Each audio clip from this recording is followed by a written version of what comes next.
Estamos apresentando Rede Israel. 3 jovens presos por tentativa de sequestro e roubo em Israel.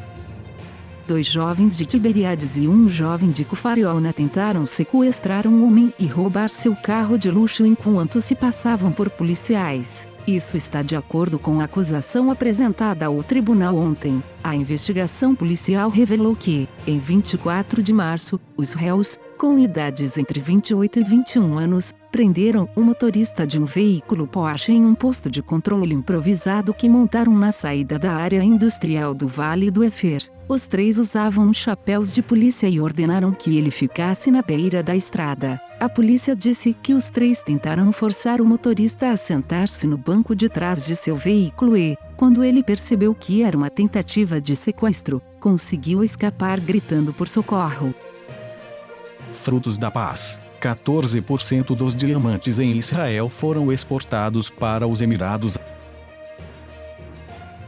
Este trimestre viu aumentos significativos em todas as 4 principais categorias de comércio, em um resumo trimestral publicado pelo Ministério da Economia e Indústria. No primeiro trimestre do ano, a importação líquida de diamantes em bruto para Israel foi de cerca de 476 milhões de dólares, um aumento de cerca de 75% em relação ao mesmo período do ano passado. Só em março, houve um aumento de cerca de 87% em relação ao ano passado. As exportações líquidas de diamantes em bruto durante esse período somaram cerca de 390 milhões de dólares, um aumento de cerca de 66% em relação ao primeiro trimestre de 2020. E somente em março houve um aumento de cerca de 260% em relação a março do ano passado.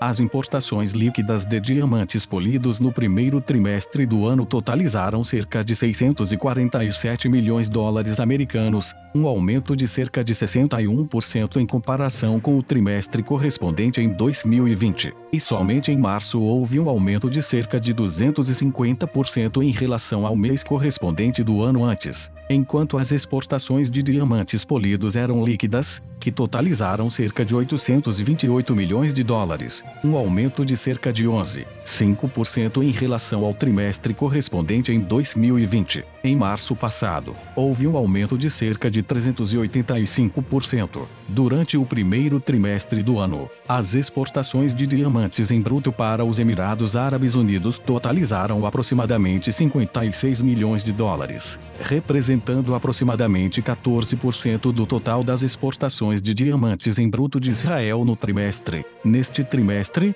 diamantes em bruto no valor de 38 milhões de dólares serão importados dos Emirados Árabes Unidos, o que constitui cerca de 8% do total de diamantes em bruto importados por Israel no trimestre. No primeiro trimestre de 2020, é claro, não houve comércio direto de diamantes entre Israel e os Emirados Árabes Unidos, que, como a Bolsa de Diamantes em Ramat Gan, é um dos maiores centros de comércio de diamantes do mundo, contribuindo diretamente para o fortalecimento da indústria israelense de diamantes.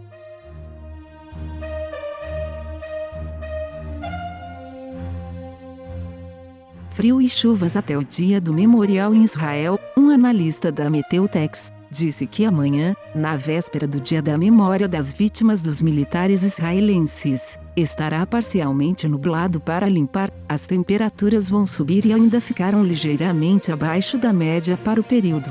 À noite, fará frio. Após os dias frios que têm assolado o país desde o fim de semana, ainda hoje, segunda-feira, o tempo será mais fresco que o normal para a estação e parcialmente nublado a nublado. Além disso, no norte do país ocorrem chuvas locais ocasionais e leves, especialmente até o meio-dia. Pode ter nevado no Monte Hermon, e no centro do país pode haver garoa ou chuva fraca pela manhã. Na quarta-feira, dia do memorial e véspera do Dia da Independência, vai estar bom e haverá nova subida de graus, que ficará próxima da média do período. À tarde, fortes ventos de norte soprarão ao longo da planície costeira. À noite será fresco nas montanhas e confortável no resto da área. Na quinta-feira, dia da Independência, ficará claro, haverá novo aumento de temperaturas e serão mais altas do que o normal para a temporada, principalmente na serra e no interior. O vento no Mediterrâneo será de nordeste a noroeste a uma velocidade de 40 a 20 km/h. Na sexta-feira vai estar parcialmente nublado a claro e a tendência de aumento das temperaturas vai continuar, sendo mais elevadas do que o normal, especialmente nas montanhas e no interior.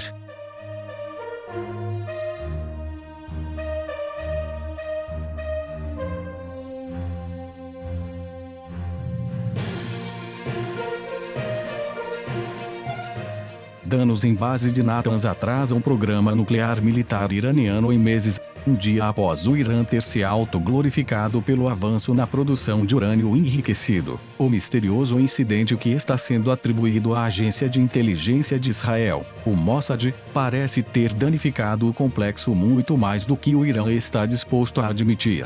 Os danos às instalações de Natanz foram causados por uma grande explosão que destruiu completamente o sistema elétrico interno das centrífugas subterrâneas, disseram duas fontes de inteligência ao The New York Times na noite passada, segunda-feira. As fontes anônimas que falaram com o jornal descreveram uma ação secreta. Em sua estimativa, a explosão é um golpe para a capacidade do Irã de enriquecer urânio e pode levar pelo menos 9 meses para retomar a produção na instalação nuclear.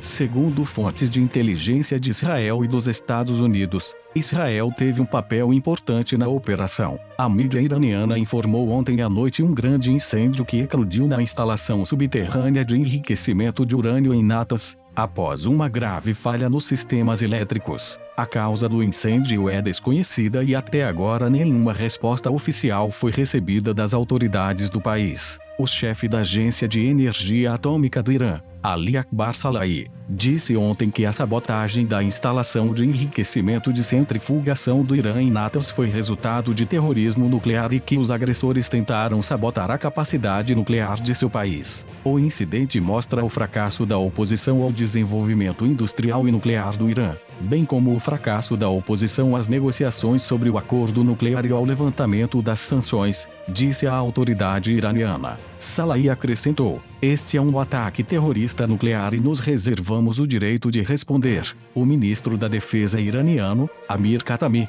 também disse que seu país foi atacado, acrescentando que esta é uma operação de sabotagem estrangeira realizada por inimigos do Irã. Em Israel, ontem, em um brinde antes do dia do memorial que será marcado na próxima quarta-feira, Benjamin Netanyahu disse que o principal alvo das forças de defesa de Israel e dos demais sistemas de segurança do país é deter a conspiração iraniana rumo à aquisição de armamentos nucleares. Há quem diga na imprensa israelense que esta é uma dica que o Mossad estaria por detrás da operação audaciosa que atingiu o Irã ontem. De as informações divulgadas por oficiais de inteligência anônimos for correta e o Mossad é a organização que está por detrás do incidente, isso demonstra que a instituição detém um altíssimo nível de operação, capaz de burlar a segurança do regime ditatorial iraniano e atingir, seja diretamente ou remotamente, instalações sensíveis de um dos governos mais obscuros da face da Terra. Irã, vamos nos vingar dos sionistas, Israel é culpado. Primeira culpa direta e oficial, Mohammad Javad Zarif aponta o dedo culpado para Jerusalém e diz que Israel está por trás da queda de energia que se abateu sobre a instalação de enriquecimento de urânio ontem. Esta noite, o New York Times noticiou: os danos causados à instalação são significativos. Teherã pode precisar de 9 meses para colocá-la novamente em operação plena. O ministro das Relações Exteriores iraniano, Mohammad Javad Zarif, nesta manhã, segunda-feira, acusou Israel de sabotar a instalação de enriquecimento de urânio em Natanz. Dessa forma, Zarif se tornou o primeiro oficial iraniano a acusar explicitamente Israel de ser responsável pelos eventos de ontem em Natanz. A declaração de Zarif veio depois que o New York Times informou esta noite que, de acordo com fontes de inteligência americanas e israelenses, o que aconteceu ontem em Natanz foi uma grande explosão e ele causou grandes danos ao local de enriquecimento de urânio.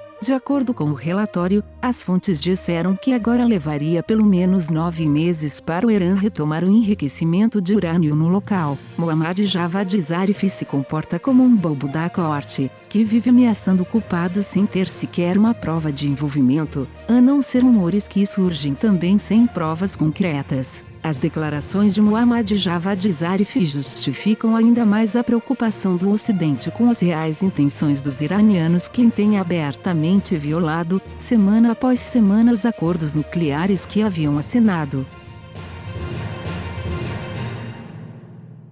Estamos apresentando Rede Israel.